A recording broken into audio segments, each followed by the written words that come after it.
morning কি খবৰ আশা কৰিছোঁ সকলো ভালে আছে কুশলে আছে মই পৰিয়া মোৰ চেনেলত আজি আন এটা ভিডিঅ'লৈ আপোনালোকক প্ৰত্যেককে স্বাগতম জনাইছোঁ আৰু এয়া ৰাতিপুৱা গা পা ধুই আজৰি হ'লোঁ আৰু ইমান ঠাণ্ডা লাগিছে ন বাহিৰৰ ৰ'দত বহুকৈ ৰুটি বনাই আছোঁ ৰুটিৰ লগত চাহ খাওঁ আৰু ইহঁতে যেনিবা স্কুল গ'ল ছোৱালীজনী স্কুল যোৱা নাই তাই যাবলৈ হৈছেগৈ তো আজি ব্লগটো এনেদৰে আৰম্ভণি কৰি ব্ৰেকফাষ্ট কৰোঁগৈ ৰাতিপুৱা সময়কণত বৰ উৎপাত লাগে ৰুটি চাহ বনাই থোৱা আছে খাই লওঁগৈ আৰু আজি ব্লগটো সৰুকৈ অকণমানকৈ বনাইছোঁ ৰাতিপুৱাৰ পৰা তো শেষলৈকে চাব শেষলৈকে জনাব নাপাহৰিব কেনেকুৱা পালে ভাল পালে লাইক কৰিব কমেণ্ট কৰিব ব'লক আৰম্ভণি কৰোঁ আজি এয়া যোৱাকালি ৰাতি মাংস আনি থোৱা আছিলে কিন্তু নবনালোঁ আচলতে বেলেগ এফাল ভাত খাব গ'লোঁ আৰু আজি ভাবিছোঁ কুকুৰা মাংস এনেকৈ অমিতাৰ লগত বনাওঁ বহুত দিন এনেকৈ খোৱা নাছিলোঁ এয়া প্ৰথমতে মই পিঁয়াজখিনি দি লৈছোঁ একদম চিম্পুলত তাৰপাছত পিঁয়াজখিনি যেতিয়া অলপমান ভজা হৈ গৈছে তেতিয়া মাংসখিনি দি হালধি নিমখ দি অকণমান লৰাই থাকিম তাৰপাছত অকণমান ঢাকনখিনি দিয়াৰ পিছত আৰু আদা নহৰু পেষ্টখিনি দিম একেবাৰে চিম্পুল মইতো ৰেচিপি নিচিনা ঠিক এনেকৈ শ্বেয়াৰ কৰা নাই দি একদম হেৰিকৈহে বনাই দেখাইছোঁ এয়া আদা নহৰু পেষ্টখিনি দিলোঁ আৰু তাৰপিছত এয়া এবাৰ পাকঘৰৰ পৰা আহি ধনিয়া ছিঙিবৰ কাৰণে বাৰী পালোহি আৰু এয়া অলপকৈ কিছুমান বস্তু কৰিছোঁ আৰু মূলা কবি বাৰীখনত আছে কিন্তু মই ধনিয়াখিনিৰ কাৰণেহে বেছিকৈ বিশেষকৈ বাৰীখনলৈ আহোঁ ধনিয়া ছিঙি লওঁ যিহেতু ধনিয়া ঠাণ্ডা ছিজনত প্ৰত্যেকটো বস্তু দিলে খাবলৈ বিৰাট বেছি ভাল লাগে আৰু ছোৱালী এবাৰ স্কুলৰ পৰা আহি পালেহি তাই আজি স্কুল সোনকালে ছুটি দিলেহি আৰু বাৰীৰ পৰা আহি এবাৰ অমিতা দি মাংসখিনি এনেকৈ দৰাই দিছোঁ আৰু খুব বেছি খৰক এটা হয় এয়া যদি আগবেলা ডিউটি থাকে নহয় মোৰ মানে বৰ স্পীডত কামবোৰ কৰিবলগীয়া নিচিনা হয় এইফালে ভাত বনাই আছোঁ আৰু এইফালে মই চানা দালি বনাই আছোঁ চানা দালি ইহঁতে ৰুটিৰ লগত খাম বুলি কৈছে ছোৱালীজনীয়ে তাই যিহেতু ৰুটি এনেকৈ দালিৰ লগত খাইহে ভাল পায় আৰু তাৰপাছত মই ধনিয়া মিহি মিহিকৈ কুটি ৰাখিছোঁ আৰু ধনিয়া গোন্ধটো ইমান বেছি ভাল লাগে যিকোনো বস্তু ধনিয়া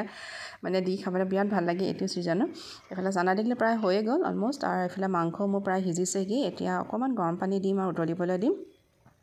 যিহেতু সিহঁতি মাংস সদায় মানে জোলখিনিহে বিচাৰে মাংসৰ মানে হ'লেও নহ'লেও কিন্তু জোল কিন্তু সিহঁতক বহুত লাগে সেইকাৰণে অকণমান পনীয়া কৰি দিছোঁ আৰু এইফালে অকণমান ঠাণ্ডা পৰি আছে সেইটো মানে অকণমান জালুকৰ গুড়ি অকণমান দি দিছোঁ আৰু অলম'ষ্ট মোৰ মাংস এইফালে ৰেডি হৈ গ'ল আৰু এইফালে বনাইছিলোঁ লাই শাকৰ বইল এনেকৈ বহুতে খাই ভাল লাগে আৰু এইফালে ভাত পানী খাই আজৰি হৈ লৈ এতিয়া গধূলিয়ে হ'ল আৰু আচলতে আজিকালি কি হয় দিনৰ ৰ'দটো ইমান চোকা কিন্তু সোনকালে আন্ধাৰ হৈ যায় মানে 5টা বজিলে আন্ধাৰে হয় আৰু এতিয়া বাজিছে 3:30 মই গধূলি চাহৰ লগত খাবৰ কাৰণে পিঠা কেইটামান বনাওঁ বুলি ভাবিছোঁ বৰা চাউলৰ পিঠা মাহঁত আহোঁতে লৈ আহিছিলে মায়ে পিঠাগুড়ি কেইটামান তো আজি তাকে বনাওঁ আৰু এইফালে পিঠা বনাবৰ কাৰণে মই গুড়খিনি এনেকৈ মিহিকৈ কাটি ৰাখিছোঁ তাৰপাছত শুকাই ৰখা পিঠাগুড়ি দিছোঁ আৰু যিহেতু মায়েহে লৈ আহিছিলে মই এইবিলাক পিঠা এতিয়ালৈকে খুন্দাই নাই খুন্দিমহে লাহেকৈ তাৰফালে পানী দি এনেকৈ আটা মৰাণছে মানে সানি লৈছোঁ বহুতে জানেই এই তেল পিঠাটো বনাবৰ কাৰণে এইফালে পাকঘৰলৈ আহি ল'লোঁ আৰু মই পিঠাখিনি খচিয়ে ৰাখিছিলোঁ অকণমান খচিলোঁ এয়া এইফালে আৰু ধূনা চূনাবোৰ জ্বলাই দিছোঁ ধূনা জ্বলোৱা নাছিলে বৰ ধোঁৱা লাগে ধূনা জ্বলাই দিলোঁ মহৰ নহ'লে ইমান মহ ওলায় তো এইকেইটা বনাই লওঁ এতিয়া তাৰপৰা আপোনালোকে লগ পাই আছোঁ দিয়ক আৰু এইখিনি প্ৰায় পিঠাখিনি এতিয়া সৰু সৰুকৈ লাড়ু নিচিনা মানে পিঠা চেপত এনেকৈ ৰাখি লৈছোঁ নহ'লে কি হয় বৰা চাউলৰ পিঠা নহয় বৰ হাতত লাগি ধৰে এনেকৈ কলপাততে দি লৈছোঁ প্লেটত দিলে কি হ'ব কেতিয়াবা ভাঙি যায় সেইটো কাৰণে এনেকৈ কলপাত এখন আনি এনেকৈ সৰু সৰুকৈ বনাই লৈছোঁ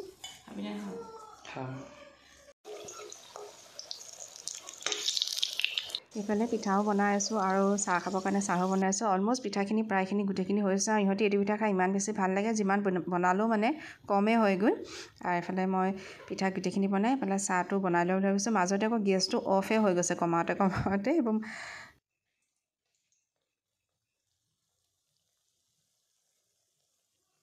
আৰু এইফালে পিঠা ৰেডি হৈ গ'ল এতিয়া খাওঁহে আৰু কোনে পৰা এই পিঠাটো খাই ভাল পায় জনাবচোন বহুতে খাই এই পিঠাটো খাই খুব বেছি ভাল পায় সৰু হওক বা ডাঙৰে আৰু এয়া এইফালে আমাৰ পিঠা বনালোঁ চাহ এনেকৈ লৈছোঁ বা মূৰ বিষাই আছে তো গাখীৰ চাহ একাপ খাইছোঁ এয়া